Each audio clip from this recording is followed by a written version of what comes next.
Today, we're diving into a text with a wisdom so profound, it's actually been called terrifying. Now, not terrifying like a horror movie, but because its ideas are powerful enough to completely shatter the reality you've built your whole life on. And in doing that, it can dissolve your deepest anxieties almost instantly. We're talking about the Diamond Sutra.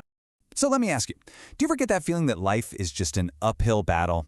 Or maybe there's this kind of emptiness inside that no matter what you do, you can't seem to fill it? Well, the Diamond Sutra says the reason for that feeling isn't what we think. It's not about not having enough money or success or love. It's that we're fundamentally misunderstanding reality itself. And today, we're going to peek behind that curtain. All right, so why is it called the Diamond Sutra? That name is pretty powerful, right?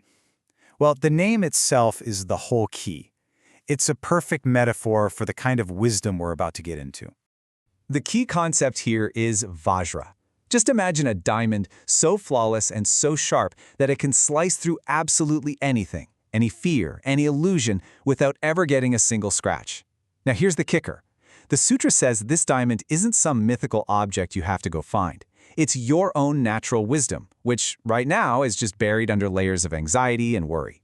The goal here is to use these teachings like a tool to cut away all that dust and let your own inner diamond shine through. And now we get to the core teaching. And honestly, this is the one that can change everything. If you can really sit with this next idea, your whole perspective on life might just flip upside down. All that has appearance is illusory. Just let that sink in for a second. You know that failed business deal that keeps you staring at the ceiling at 3 a.m.? That nasty comment someone made that's still ringing in your ears? Even that deep heartbreak you're feeling? The sutra says these things aren't solid, permanent things. They're just fleeting appearances, and all our suffering comes from grabbing onto them like they're real and gonna last forever.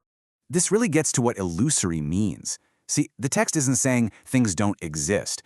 It's saying they're just temporary, like the morning dew that's gone the second the sun comes out, or a flash of lightning that's there and then gone. I mean, you wouldn't rearrange your whole life to try and catch a bubble or hold on to a dream, right? So the sutra asks, why on earth do we do that with all our passing thoughts and feelings? So, here's the payoff. When you really start to see through the illusion, you get this incredibly powerful new point of view. You stop being the actor on stage, totally lost and suffering in the middle of all the drama. Instead, you become the calm audience member watching it all happen. Yeah, the play might be intense, but you always know it's just a play. You're not a prisoner of your emotions anymore. Okay, knowing everything is an illusion is a cool idea, but what do we actually do with that information? Well, this is where the sutra gets super practical. It points out 4 specific mental prisons that we build for ourselves, and it hands us the sledgehammer to tear them down. These are the 4 big ones that keep us trapped. We're going to start with the foundation of them all, this idea of a separate I or self. And you'll see how that one idea creates all the others, how we think about other people, about life itself, and even about time. So let's start breaking down these prison walls. First up, the illusion of self. Just think about it for a second. Every time you've ever felt offended or jealous or like you weren't respected, it's because this fragile little idea of me felt threatened.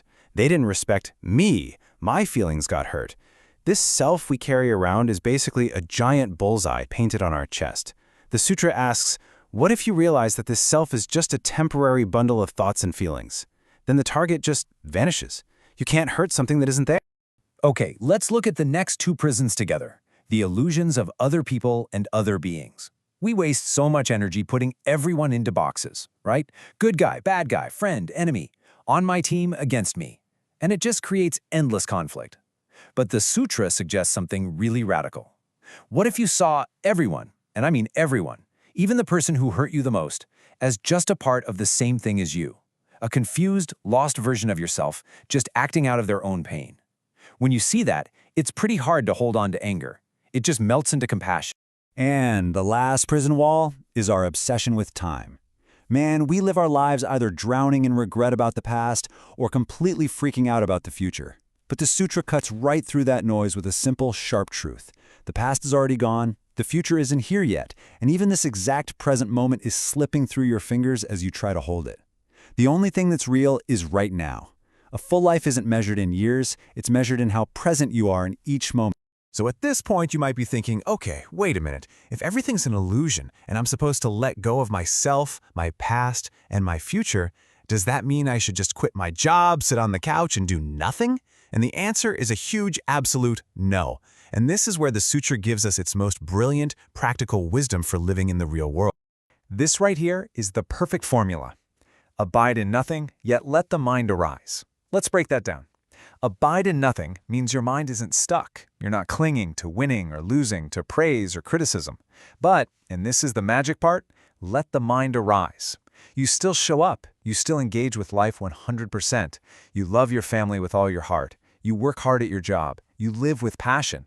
It's like being a master athlete. You play the game with total skill and focus. But deep down, you know it's just a game. So you're free. And just to make sure we don't get too attached to these teachings themselves, the sutra gives us this brilliant little metaphor. It says, all this wisdom, it's like a boat. You absolutely need it to get across the raging river of suffering. It's an essential tool.